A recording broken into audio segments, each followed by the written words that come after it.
session I'm chairing is the most interesting of, of the day. Today we have a number of panelists. We're going to start with Dave Picard. I guess you know Dave, but if you don't know him, just to give some perspective, when I started working on methane more than 10 years ago, he was a guy with a lot of experience. So he has many years under his belt, and I'm actually excited to listen to your presentation. Thank you very much.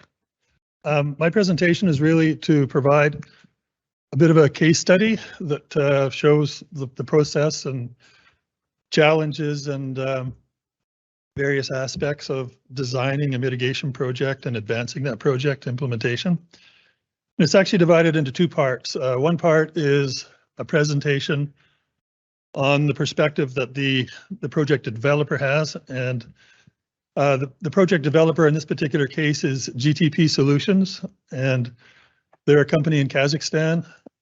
And unfortunately, they were not able to make it, so I'm presenting on their behalf for the first part.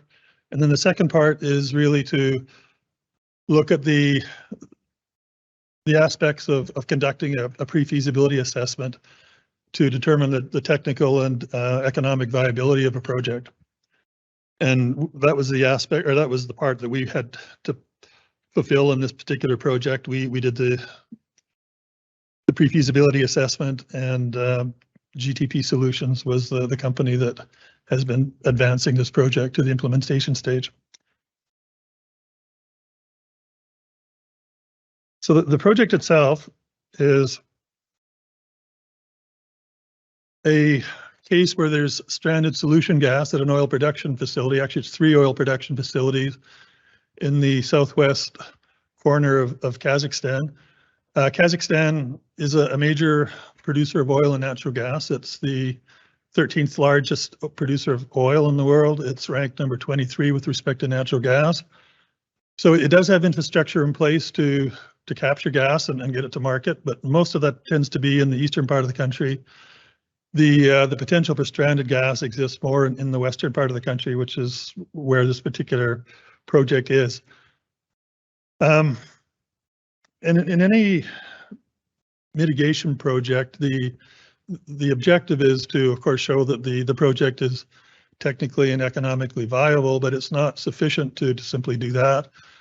The other requirements are to prove to the stakeholders that the risks to success and the risks to the time to implement the project are reasonable. And that's where the real challenge comes in, is making sure that you're putting good information into your analysis and addressing or providing the kind of rigor and detail that will be convincing to the stakeholders. And of course, if you pick a technology that everyone's familiar with, then the level of convincing is a lot less. If it's something that's new and innovative, then the challenge to convince the stakeholders becomes much more challenging.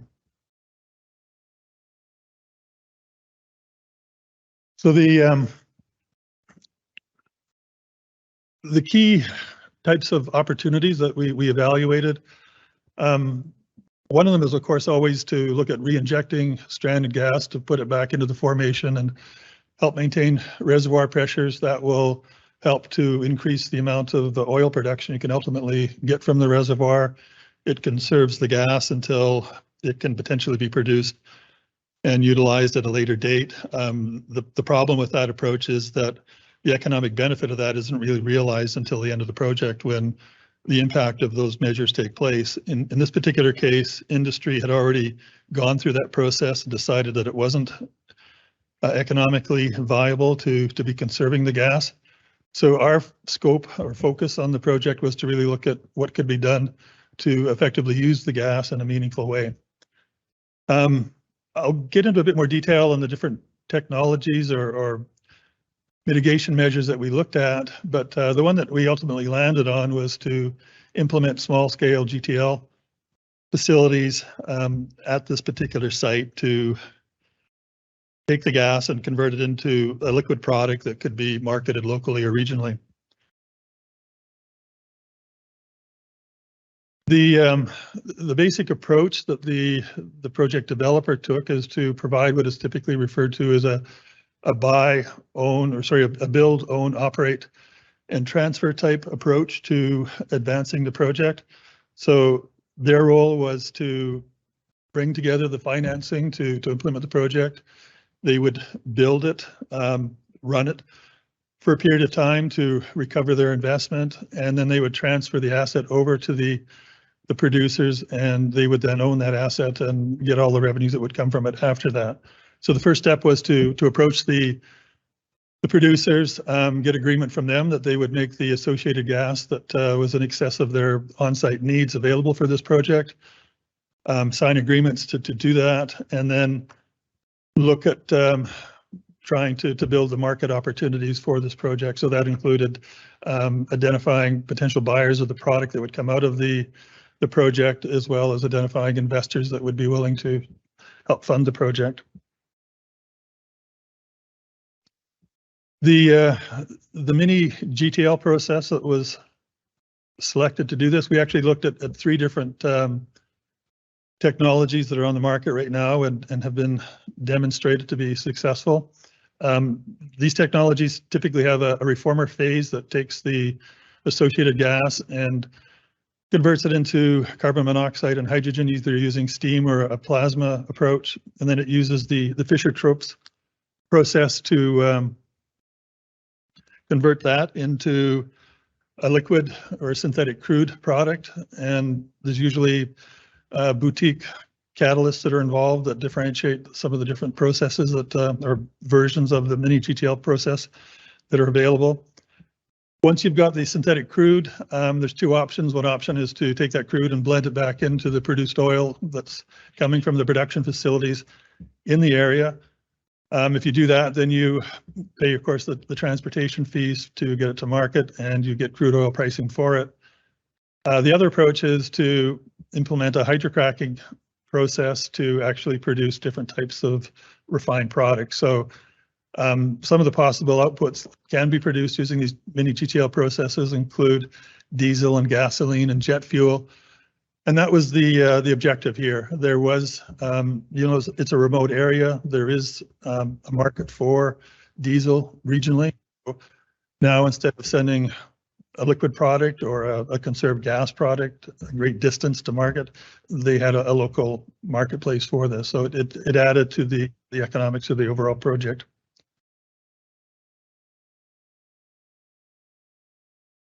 When we did the analysis, we looked at the different opportunities that were available. And again, I'll discuss that a bit more when I go into the feasibility study that was conducted.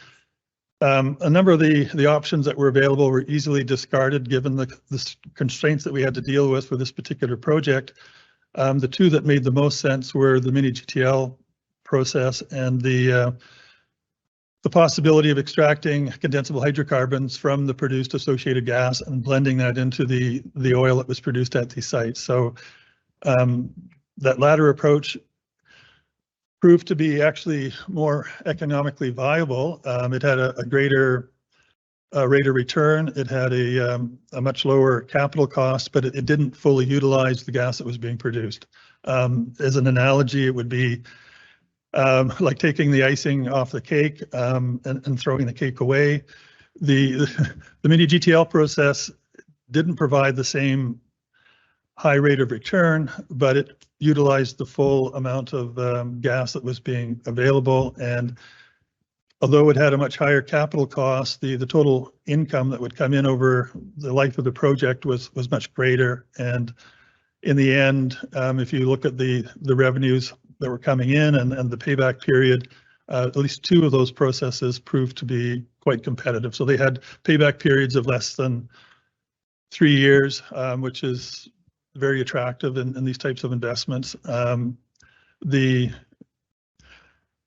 extraction process, again, it would have been, if you were trying to maximize your income in a short period of time and minimize your capital investment, would have been the way to go. But from a broader perspective and in terms of trying to mitigate emissions, the mini GTL process made a lot more sense. And I'll get into some of the reasons for that as we go along. So the key advantages of the mini GTL process, at least that GTP was promoting to the stakeholders, and these are very good reasons. The one is that it's a modular technology. The technology comes in standard sized units so that you have the advantage of being able to pilot the process on a small scale. If it works, then you can simply add in more modules and scale up to the needs that you have.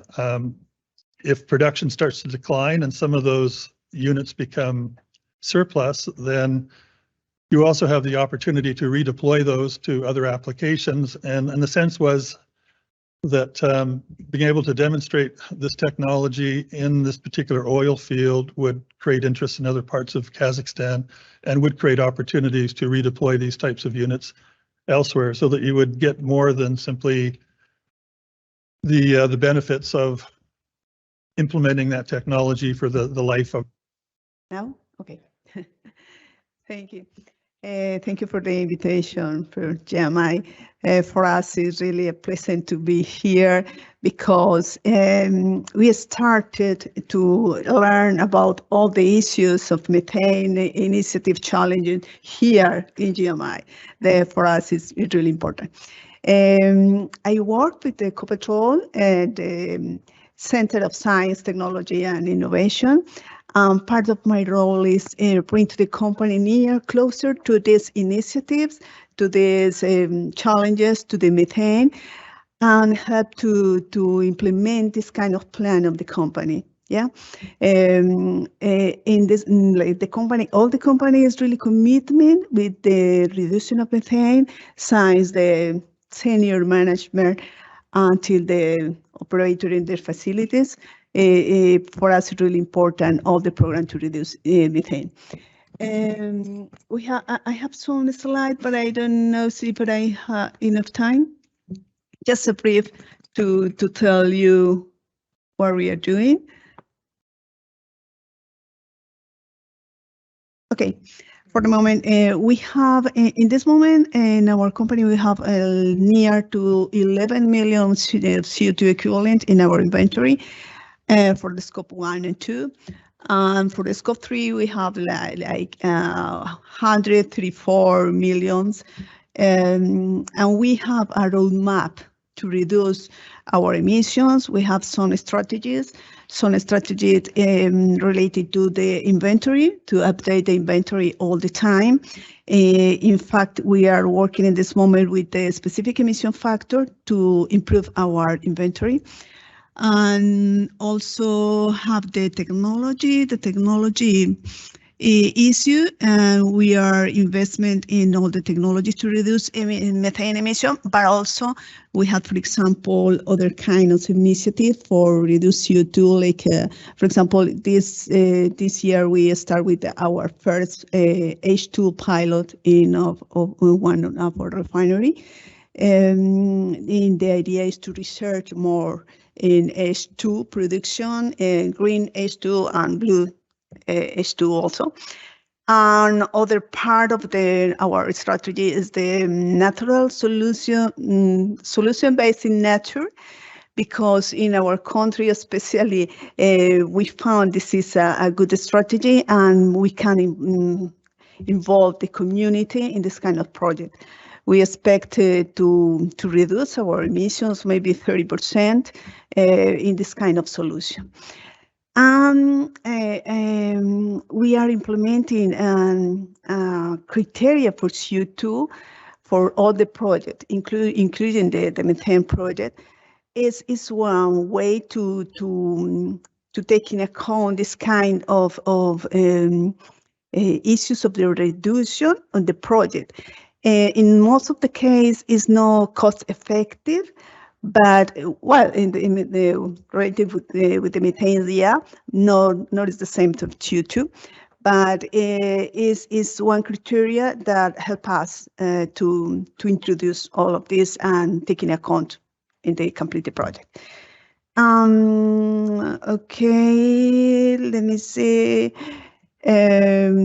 The last year, we had our first bottom-up measurement on all the company, more or less the 5% with the help of Canada government. It was possible for us to have this bottom-up measurement. And sign this information, we are working our specific emission factor, also with the help of Canada government. And also we have our first top-down measurement the last year. We found interesting things from there. It's our first campaigns, and let us to know in our reality what are the main points that we need to work. We are working on all of that with help this kind of initiatives. Finally, we found some challenges that we are working indeed related to the technology. I think it's one of the things that we are talking here. Thank you.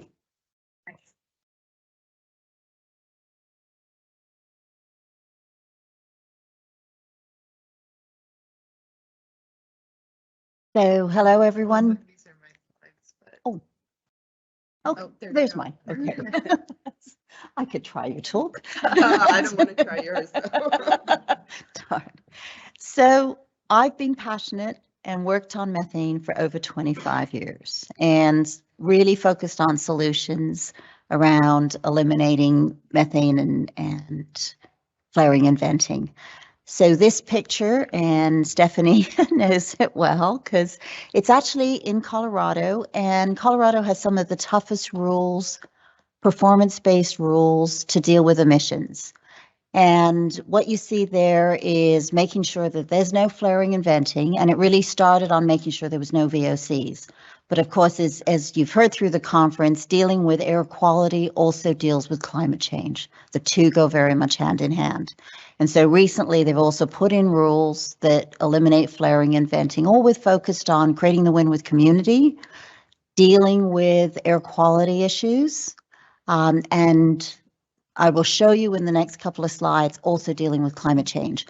Before we move to the next one, we've had the opportunity, and we're the first company in the world to have achieved ISO certification on our combustion efficiency. So that unit is actually working right now, burning gas cleanly at 99.99% efficiency. We've also been chosen by the Solar Impulse Foundation as one of the top 1,000 solutions that will sustainably make an impact on climate change. Next slide, please.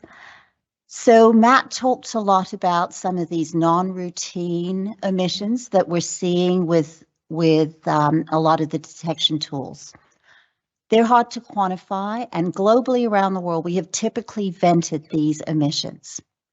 So in this picture, you're seeing a pipeline blowdown, which was typically vented, with combusting about 5 million standard cubic feet a day of methane.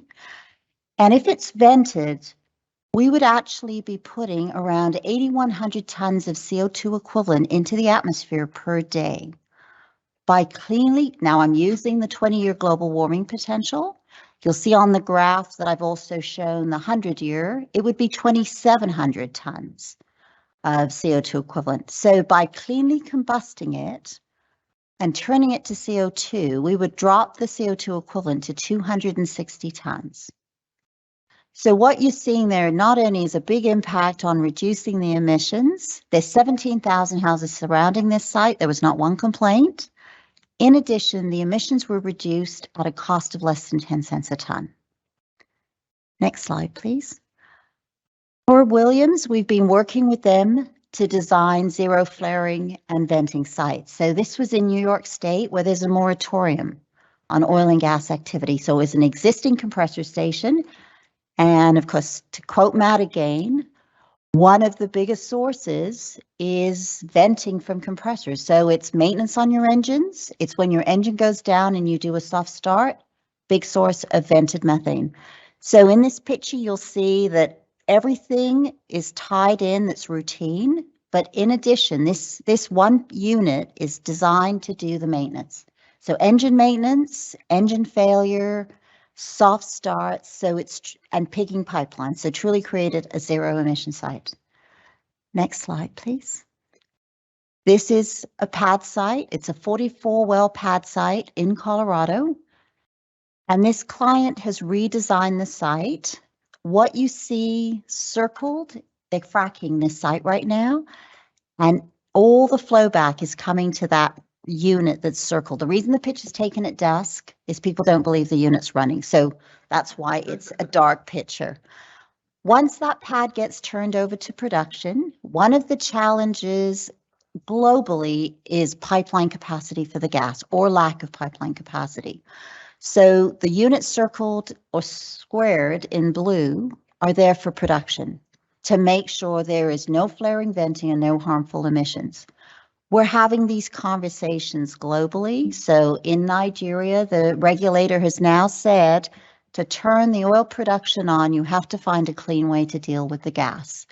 And they have legislated and said, we would like you to use Questor's units because of the high efficiency. What's also important in this picture, because of the high performance, the Colorado regulator, because they've got limits on VOCs and emissions, recognizing the higher efficiency allowed this pad site to increase its oil production. So it creates a very strong business case in terms of not only increasing production, but creating the win with community. Because one of the challenges in Colorado is the DJ Basin is in the middle of Denver. Next slide, please. This is a project in Mexico. So there was 13 oil battery sites that were venting all of their associated gas. So as I've showed in the earlier slides, venting methane has an enormous impact, but it's also this opportunity. So at these 13 sites, we put in clean combustion equipment. In addition, we're taking a slipstream of the hot flue gas and generating 200 kilowatts of power. And at these sites, eliminating their dirty, expensive diesel power generation. The beauty of looking at opportunities around waste heat to power, small footprint, not dependent on wind and solar, zero emissions, and the battery's really simple. It's a hot water tank. And so we will run this site and really eliminate a significant cost for diesel, but also emissions. Please go to the next slide. Now, we've all been talking about how do we get to net zero. And I've been doing a lot of thinking about this. And if you start with methane, and I've talked to you earlier about cleanly combusting it.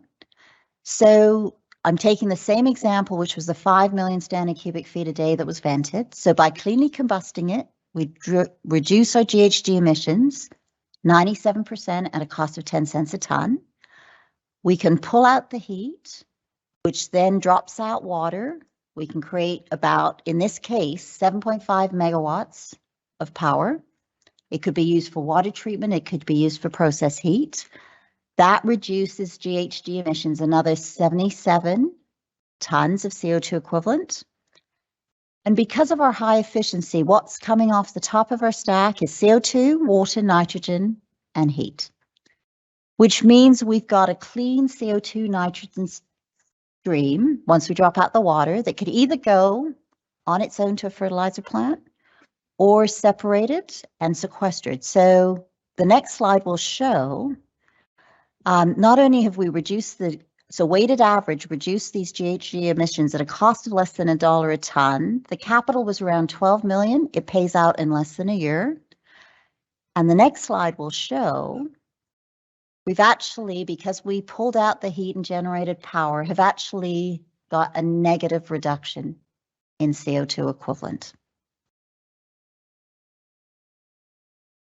So what I want to leave you with is a lot of this detection tools are great. They're showing us that we have a problem, but we have the ability with existing technology right now to have an impact on 80 to 90% of those volumes. Quick numbers, the World Bank says right now we flare and vent over 14.5 billion standard cubic feet every day, and we've been doing this for the last 50 years. It would take $3.6 billion to deal with that gas that's being flared and vented, that Dave talked about in Kazakhstan. So $3.6 billion, and that would reduce our GHG emissions 1 gigaton a year. In addition, we would create enough power to have a big impact on most of the developing country that is living without clean energy.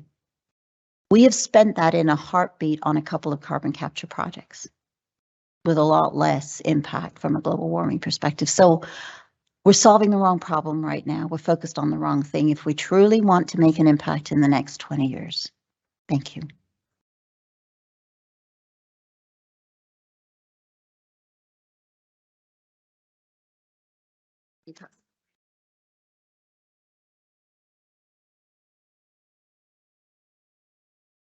Hi, everyone. Thanks for sticking it out to the end here. It's been a really interesting past 2 days, and I'm delighted to be here. So my name's Jacqueline Peterson. I'm here with a company called Kathairos Solutions. Kathairos is dedicated to reducing emissions in the oil and gas industry. We're working on a few different technologies, including CCUS, but today I'm going to be talking about our first commercial technology, which eliminates methane venting from pneumatics at remote well sites. So I know like everyone in the room is familiar with the problem, right? Like a significant proportion of emissions come from pneumatics, routine venting. And I think the problem is especially challenging to solve because it's really a disaggregated problem, right? So one well might emit 50, 100, 200 tons of CO2 a year, which, you know, maybe we can tolerate that on an individual basis. CO2 equivalent. But when we consider that in North America, we have upwards of like 400,000 of these sites, the scale of the problem really becomes staggering. And moreover, many of these well sites are small, low vent locations for which large, expensive solutions just really don't make sense from an economic standpoint. Next slide. So given, you know, the urgency of the moment, the oil and gas industry really needs something that's reliable, simple, and affordable, and in that is able to scale to meet the urgency of the moment and tackle the challenge that we're all here to talk about. Next slide. So we think our solution does just this. We kind of flip the script a bit from other technologies out there. Instead of trying to bring electricity to site or run air compressors, install solar panels, we basically try to replace the instrument gas that's being used, methane, with a different type of instrument gas, nitrogen, which is clean, inert, non-polluting gas, which constitutes 78% of all, you know, the air we're breathing right now. So next slide. So basically what we do is we install a specialized cryogenic tank on site, tie it into the existing systems, turn the methane line off, nitrogen line on. The nitrogen's kept in these tanks in liquid state at really cool temperatures, like minus 200 degrees Celsius. And then when it's exposed to everyday temperatures, using thermodynamics alone, there's no electricity except to power the telemetry unit there, which is just a battery. The nitrogen's converted to gas and then dispensed at the pressures, quantities needed to drive these everyday well sites. But instead of course, venting methane, from the process, nitrogen gets vented instead and just goes back to the atmosphere where it came from. Once the nitrogen depletes, this usually happens about once a month or so, then we dispatch our team. Our founders actually, their history is really in nitrogen distribution logistics, and we refill the tanks and they just kind of continue on. You know, we've also, I should mention too, that we've done all the measurements. And when I first started with the company, I was like, well, what about, you know, the fact that we're trucking around nitrogen? Like, doesn't that defeat the purpose? But that actually is a very small portion, like occupying less than 3% of the total emissions that are eliminated are produced through both the production and elimination and the transport, sorry, of nitrogen. Next slide. So we think this solution is really transformative because of its simplicity and its scalability. There's no moving parts. You don't need to have electricity on site, no operator involvement, no maintenance. The lifespan of these tanks is like 25 years. You're not replacing batteries or what have you. Also, because the chief kind of input or cost is nitrogen, the cost of the solution is really scaled to how much you otherwise would have vented, right? So that means that for these low vent, smaller sites, it's going to cost a lot less than at, you know, larger multi-well pads and what have you. So for even, you know, some of these really small low venting wells, this might cost as low as $2,000 a year to operate. And it's chiefly just an operating expense. There's no capital expenditure involved. And so it's really our hope, and I mean, we believe that this solution will transform the industry and really help eliminate this practice of routine methane venting, make it not routine. And, you know, what we're really hoping is that when you have simple solutions like this, they can just be, you know, become ubiquitous on site. You don't really think twice about seeing them the same way that you might have a propane tank. Nobody looks twice at that, right? Anyways, lots of really interesting stuff happening in this space. And yeah, I'll leave it there.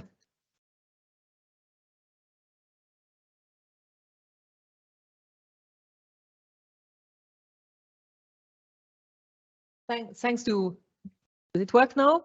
Yeah.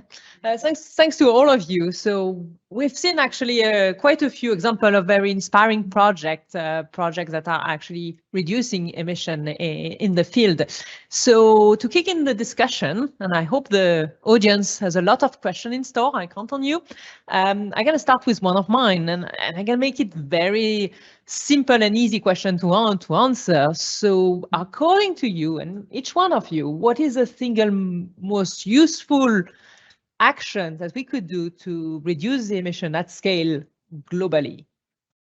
So maybe starting from Jacqueline, because you were patient enough to wait until the end to talk. So.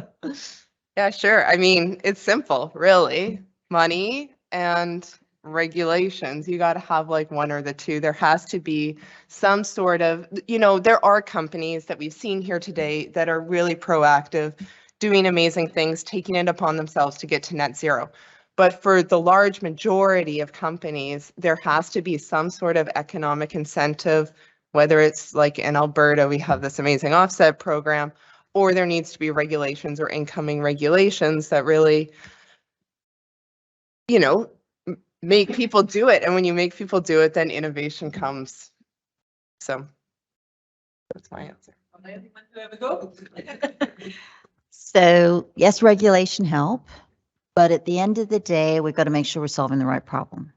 And for me, it's simply stop flaring and venting, because they're some of our biggest sources of emissions.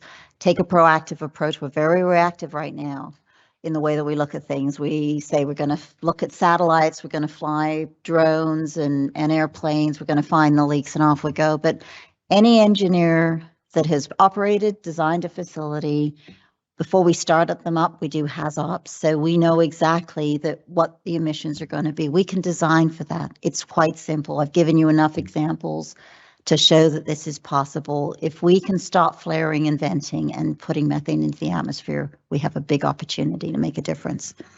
And so regulators play the role of making sure we've got performance-based regulation. It is this question for globally.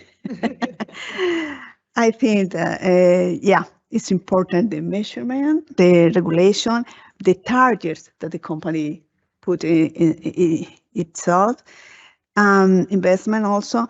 But I think that the knowledge is very important, because the company needs to understand all the technologies and select what is the best option in each case.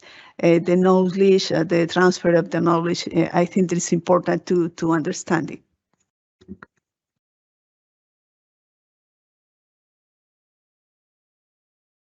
That's a hard question to answer, and I think the easy answer is it depends. But from my perspective, a lot of the opportunities I've seen that go unchecked or ignored, it's because there's a lack of measurement data to properly delineate the opportunity. So without knowing what the magnitude of the emissions are, without knowing the behavior of those emissions, the composition of those emissions, or the waste gas stream that's involved, it's hard to convince management to do something. So I think being able to facilitate better delineation of the opportunities is really the first step to trying to find a solution and trying to convince people that that's something they should put money into.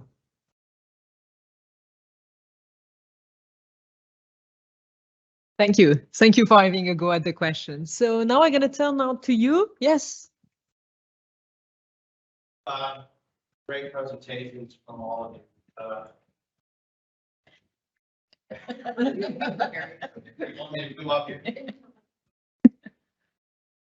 Okay, so David, I was really impacted looking at your scenario there. That was just, boy, I'd love to see a before and after picture of that hellfire flare. You know, was that thing knocked out afterwards? I've seen those situations in that part of the world time and time again, and I haven't seen that type of situation in the U.S. Maybe in the Permian, maybe the Eagle Ford. I don't know if those situations still exist out there, but I'm thinking of your situation, thinking they built these facilities decades and decades ago, and how many of those type of situations are out there? Are you regular basis? I see the complexity of yours being more so than the other applications. So what I see in a lot of the developing countries that we're working in is that the countries are cash constrained. They have a lot of social needs. They want to direct funding to those social needs. The easiest way to generate money is to maximize oil production and minimize your capital investment to do that. And usually associated gas is seen as a byproduct, and it does have economic value, but it's not as attractive as simply drilling more wells. And so in those types of countries where flares are kind of a sign of success because it means they're producing oil and they're generating revenues for the industry and for the government that typically owns those resources, that's what's driving it. It's hard to go into those places and convince them that they need to manage those emissions instead of drilling more wells. Do we have any of those scenarios that we're in North America right now that are even similar to that? And I'm thinking Canada, what's the tar sands, and then again down, you know, the Dakotas, Permian, Texas. So I don't know if you look at what happened in Canada. The Canadian government owns a lot of the mineral rights to the production, and if you were to go back into the 50s, there it was like you would have seen in those flares. You would have seen a lot of flaring taking place. People were after making as much money as they could, as quickly as they could. And if that's your objective, then you would focus on the oil side. The government looked at that and said, well, that's not necessarily our best interest, and it's not necessarily society's best interest, because you aren't necessarily producing all of the oil in the reservoir. You're just trying to maximize your near-term profit. So they started to put in conservation regulations that said, no, you do have to maintain the gas cap and produce the oil in a responsible manner. And then it wasn't just the economics of let's maximize what's reasonable to do around the operations, but let's do things that are environmentally sensible as well. And that's a luxury, I think, of countries that have money, that they can go in and say, okay, now we want to be more interested in air quality. And if you look at China, that's exactly what's happened there. They went through their industrial revolution. Air quality was the smell of, well, the poor air quality was the smell of success. but now they're more concerned about addressing those issues. So it's becoming, and then they can afford to do it. So that's kind of where it's headed. And so every country needs to be able to go through that kind of industrial revolution and get to the point where air quality matters and survival and simply meeting their daily needs is already taken care of. Martha, it's great to see you. I had the privilege of working with you, I think, over a decade ago with EPA Gas Star. And I noticed, David, you had EPA and Global Methane Initiative. They were part of this project, right? The work in Colombia? No. Your project over there in Kazakhstan. Yes. So, and I have more questions that I'll ask off the record. So, and Audrey, your project. That was Colorado. You had multiple projects, but I saw the picture that you showed with the houses and the developments. I see a lot of that going on. They're creeping up to these compressor stations today. So, I think I see a lot of application and opportunity with your reduction efforts. And so you said you've been doing this now 10 years. 25 years. 25 years. And I started the first 20 years working for a big oil and gas company. Okay. And in 1999, when I decided to work on emissions, everyone said I was crazy, including my husband, who said no one would ever care about emissions or environment. And I said it didn't matter. This was my way to give back. Okay. Well, so these emissions that are going down, you said they're going out when they got to do an engine shutdown.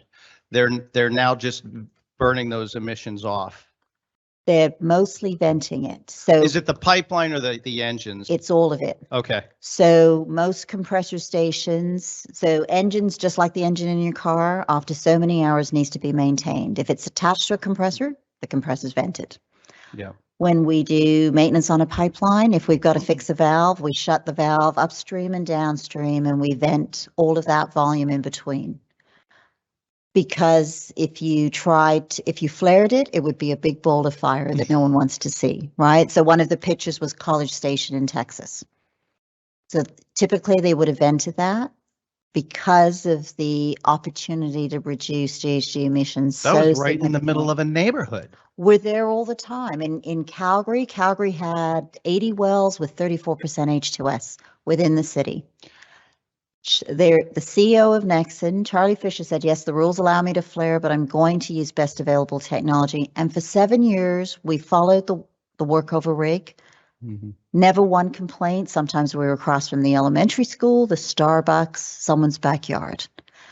So I think globally we're missing a big opportunity to really create the social license, which Colorado really paid a lot of attention to because the DJ Basin was in the middle of Denver. And finally, so why aren't the companies taking, and how many of them are just taking that high pressure before they blow down and re-injecting it into their fuel gas system or something else? And I'll leave it at that. Some are doing it. So some companies have bought compressors that allow them to switch the gas to another line. But it's tough, it's problematic, it's expensive. So probably less than 1% of that volume is being handled that way globally around the world.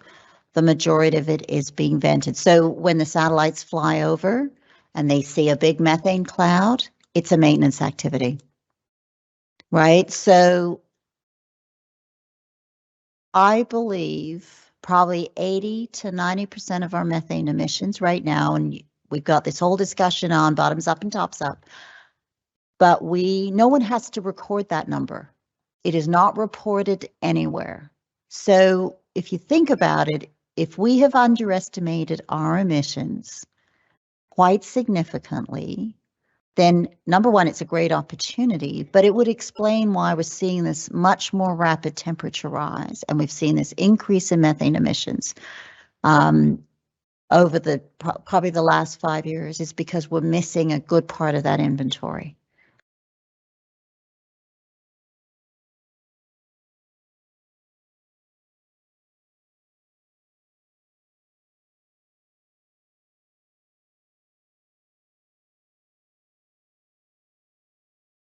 That energy intensive process to make them. Yeah, that's a great question. I'll start with the last bit there.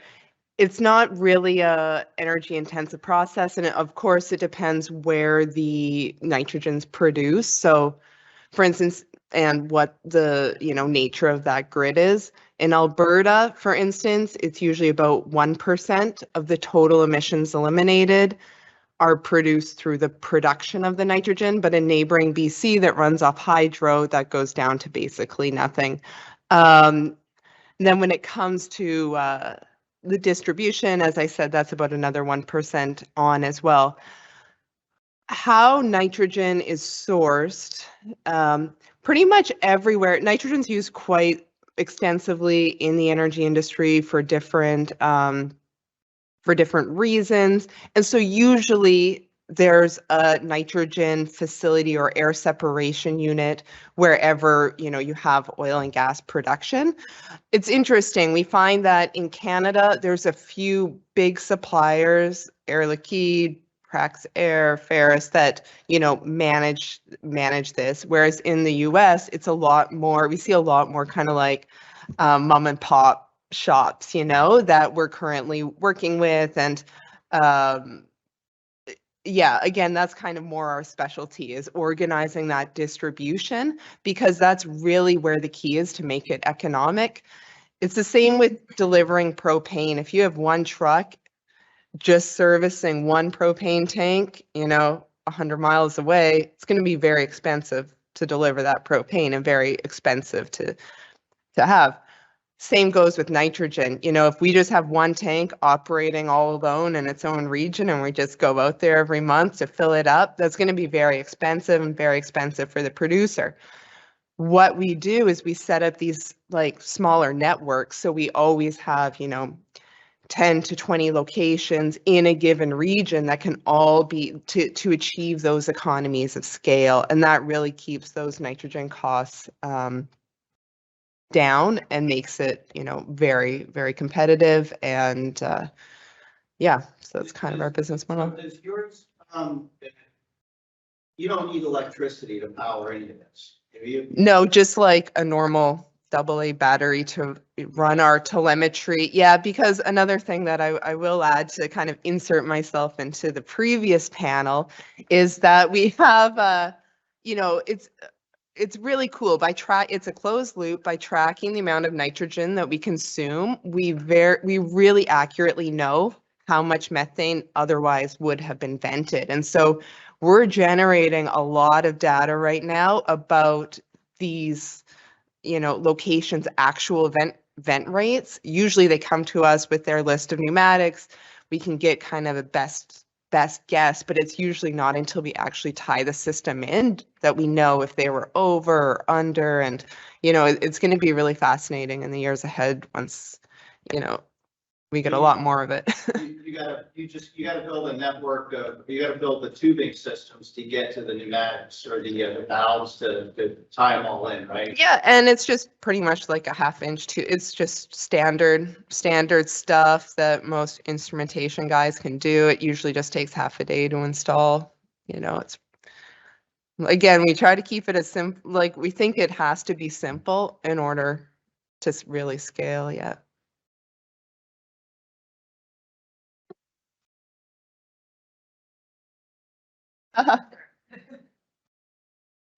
So my name is Stephanie Rucker with the Colorado Department of Public Health and Environment. And one, what are you doing with that data for the pneumatics? Because I want it. Yes. So that's just one thing. The other, and I think that all of you spoke a little bit to this, but how economic incentives play with regulation, play with, how do you kind of mush all of this stuff together? And I think that's a question that we in Colorado, we're heavy on the regulation part, and we think that's important, but we don't want to discount the economic part and where that can be beneficial. So to the extent that you have any thoughts or ideas about how you mesh any of that together, I would love to hear them. Yeah, no, that's good. I'll let maybe my other panelists answer that. But I will mention about the data. Like, we really just started deploying at an aggressive scale, even in the last, couple months. It's really fascinating to watch just how it changes over the course of the year. So let's, be in touch. And yeah, it was really fascinating. The panel before, I think there's lots of great, opportunities for really fine-tuning our understanding of what these venting are. And then in terms of, like, it's tricky merging like the economics of this with the regulatory and not being overly burdensome. But again, once it kind of becomes common practice and you recognize the price of not doing it, then it makes more sense. So great question, Stephanie. So, and I know that part of being successful with regulation is having a clear line of sight and an opportunity for companies to be successful. So I'm going to give the example when Quado came in on combustion. I actually had a call from the EPA and they said, look, Audrey, we know that you guys are at higher efficiency, but we can't put in regulation that only one company can meet. Right? So that's when Quado came out at 95%. I get that totally. I know as we worked in Colorado, and I mean, we were very new to the basin in 2016, but when ConocoPhillips brought us in for their pad site near the airport, all of a sudden people started to look at the cost, looked at the performance, the fact that, no one had seen equipment capable of these high volumes.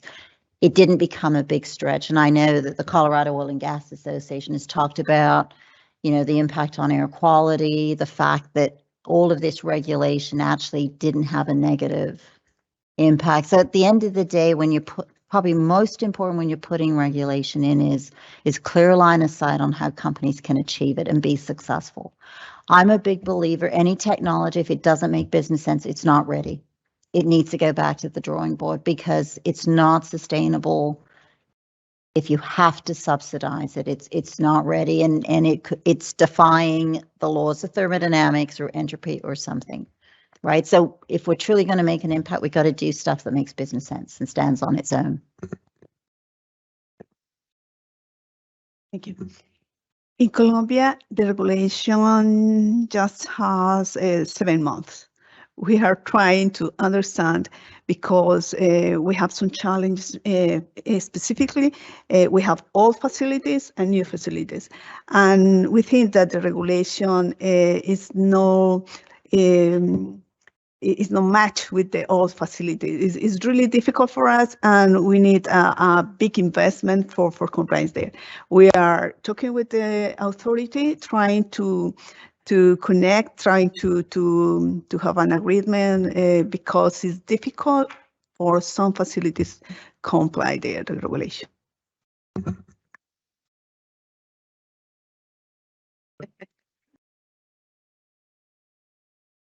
I'm not sure I've got an answer for the circumstances you would have in Colorado, but I think in general, certainly in a lot of international markets, having tax waivers and having duty-free circumstances for equipment that would be used in environmental applications, for monitoring equipment, those sorts of things would be helpful. And anything that can contribute to a company's ESG profile these days to get funding is very difficult, particularly for smaller companies. But having a good ESG score is something that is important to be able to get financing from the banks and various financiers that are investment banks that would be looking at that sort of thing. So I don't have any specific ideas, but certainly anything that would enhance a company's profile in that regard, I think would help to stimulate action. And I always think that there's a reticence on the part of some companies to not want to know what their circumstances are for fear that they're in violation. And if there was a way that companies could be incented to look at things and if they find that they're in violation, not be afraid of having to be penalized for the last 10 years or 5 years or whatever it was that they have been in violation, then they would look a little more closely at that. Again, just initial thoughts based on things I've seen.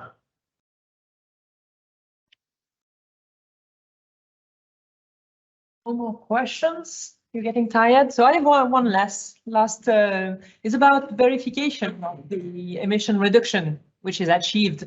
Obviously, if we are in a performance-based regulation environment, then there's no question about that. But let's face it, most regulations are not performance-based. So how do we, in a reliable way, verify that when everything has been put together, the emission reduction is the one that was calculated upfront or better? I feel you have something to say, right? Go ahead. I think the report that we give to the authority or the report that we are making for partnership like CCAC help us to give to follow the reduction that we have, because we can see the trends of the in each year or each month. I think that the report help us to reduce and to follow the project like that. So Stephanie, that's the $1 million question, isn't it? So one of the reasons we, and Colorado, for example, recognized our higher performance efficiency, they said go out to the field and test and prove. We did the same thing in North Dakota. All that data allowed us to go to ISO and actually get ISO certification. So at the end of the day, it really is possible to really look at what you're doing and find the gaps, right? So, you know, the panel before talked a lot about the pros and cons of all this different technology, but reality is flying a satellite, a drone, or an airplane, there's still error bars there, right? So how can you, I truly believe there isn't going to be one magical piece of equipment that miraculously tells us what our emissions are. It's not going to happen. What we need to do is really pick up these pieces of data and go back to the site and use our knowledge and understanding of the site and operations to take that data and really draw a good picture so we solve the right problem. And I think that's probably what's hurting us the most in our industry, is that we haven't had transparency on the data, right? We've been able to do emission factors that are very, very old. There isn't going to be one magic emission factor. We've been studying what's the efficiency of a flare. It's not going to be one number. I'm sorry, right? It depends on the composition. It depends on which direction the wind is blowing, the size of the droplets, 1,000 things. And I was just speaking at a conference 2 weeks ago, and we funded all these smart people with PhDs in university trying to model flares, and they've got 13,000 computers trying to model 1 minute of flare performance. It's complicated. So at the end of the day, the two slides I used in my presentation, one was, you know, the cavemen pushing the wheelbarrow with the square wheels when someone's got a round wheel, and they're going, no, we're too busy. And the other saying is the light bulb didn't get invented by trying to make the candle better. So I think we got to find ways to be a lot more open-minded on this discussion on emissions. The one thing we know, we have a problem. Yeah, I'll just, follow up on the previous point that I made earlier, in that we do, at least with our technology and the emissions we're eliminating, have very accurate information in terms of what those emissions avoided are. We know that for every standard cubic meter of nitrogen we use, that we're displacing 1.2764 standard cubic meters of methane. And, we have to, in Alberta at least, with our offset system, we have to follow very rigorous, calculations. We need to know what the gas composition is on site, so we know what your percentage of methane is versus CO2, and all of this factors into what those tons of CO2 avoided are, so we can monetize that. In the US, we provide all of our customers there the same information. Of course, it's not, verified by a third party, same way it is in Alberta, but we're just as confident in those emissions. And I mean, we track all our transport emissions and such too. And so, it really depends what the solution is, that you're looking at. But, I'm confident in our ability to continue to generate, great data out of this and just get a much more robust picture of where we're at as an industry. Thank you. So we're getting to the end of this panel, and it's quite obvious from the discussions that there's a lot of work in front of us to get all these emissions down. I think the panel deserve a big round of applause. They answered a lot of very tough questions, so I count on you to thank them.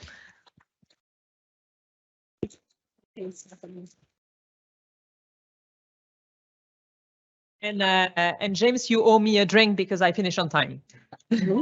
Thanks to everyone. The question is to the past, right? It is about data and verification. So thanks, everyone. Thanks, Stephanie.